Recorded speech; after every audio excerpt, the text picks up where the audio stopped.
Welcome to the SAFAR Tech Talk podcast. My name is Jens. I have the pleasure here today to have Kaspars. Kaspars, how are you? I'm very well. Thank you for being. Well, thanks for having me here. Can you share a little bit about your personal journey with firefighting and extended reality, virtual reality, augmented reality? Let's start from beginning, from firefighting part. So I started as a firefighter on 2005 after graduating the school.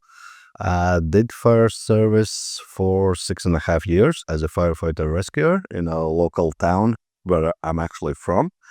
And afterwards, I had this opportunity to raise in ranks in the fire service, which I chose not to because at the same time, I had this great offer from international airport in Latvia, Riga, to become their fire training manager, head of department. And I went there for 4 years. 3.5, 4 years. Afterwards, Latvian military started to grow, and then the new NATO airfield was built in Latvia, and I was invited to become their training specialist, training manager, and emergency planner. So went there for multiple years as well, built the whole fire service for Latvian Air Force. Afterwards, there was a gap year, as it's called some places in Europe. I did basically nothing, video games and eating at home.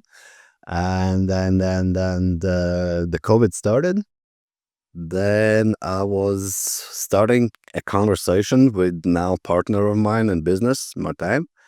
And we started this conversation about VR and how it could be implemented. And that's where my first step in VR was. And then like 2 months after actually COVID was discovered officially. So now it's, oh my god, 4 years already since then. And then I'm now with the company that's working with VR for emergency services. That's our niche that we are not willing really to expand out of from. And then that's how we basically work. Those are my first steps into it. Okay, thanks. You have now deep insights as a former firefighter and as dealing with virtual reality trainings for firefighters in the last 4 years.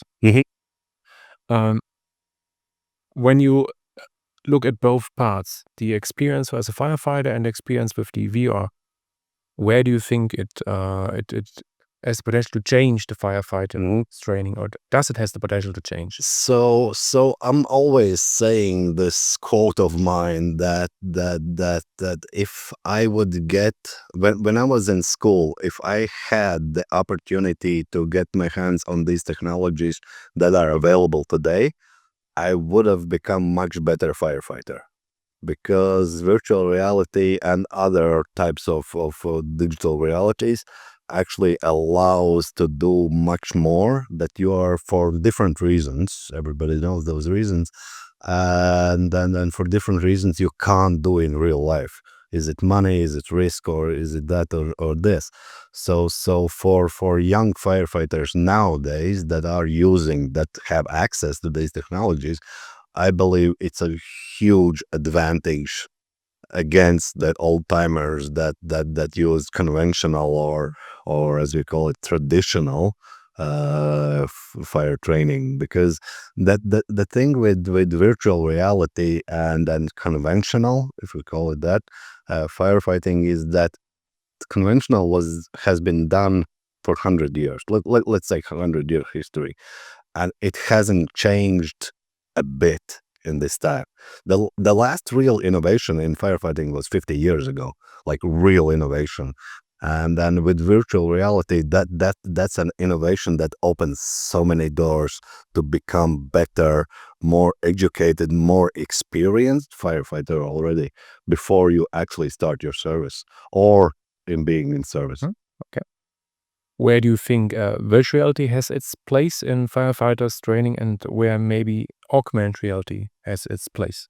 So I'm not very deep into augmented reality, but I'd say all of those technologies have a place, at some point, and then most of the times it's gonna be for the things that are too risky or too expensive to do.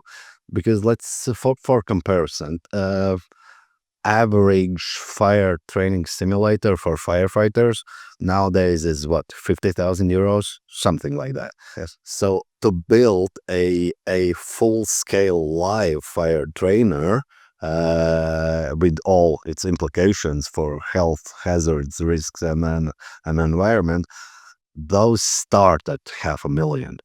So, and if you can actually I'm not saying that you should like get rid of those. You still need that part of training, because that's you can't buy for any money that experience, but you can reduce that part of the training by getting learned and then the knowledge and experience in any type of digital realities.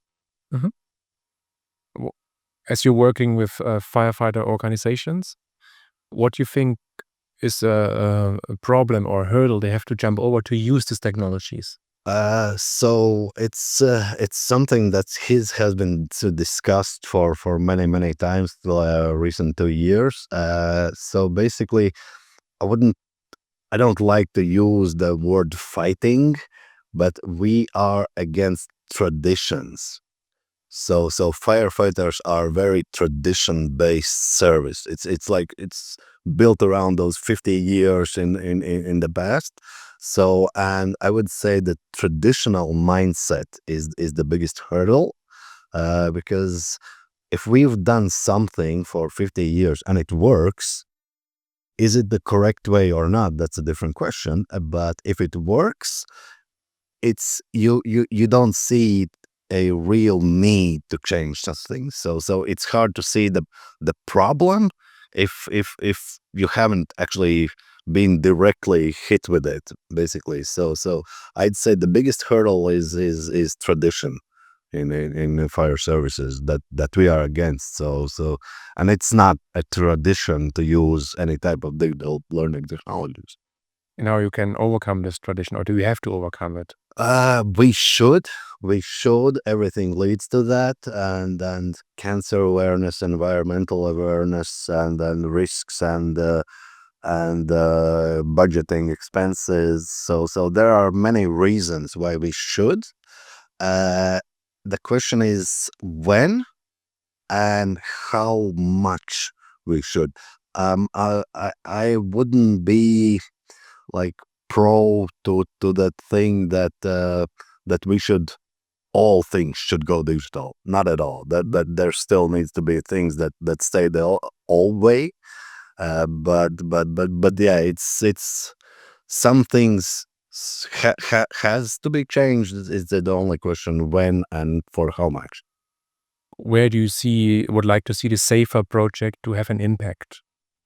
So the SAFAR project, the most impact it, on my opinion, it should and could do is on educators. Actually, not on the final knowledge receivers, for educators, that we give them this opportunity to learn and understand technology more and how it could be implemented in their daily lives. And then again, that's again fight against tradition, because we've done PowerPoints for 20 years now, and then if we give this new technology, then it's a new thing for them to learn. They are as afraid of new things as the trainees are.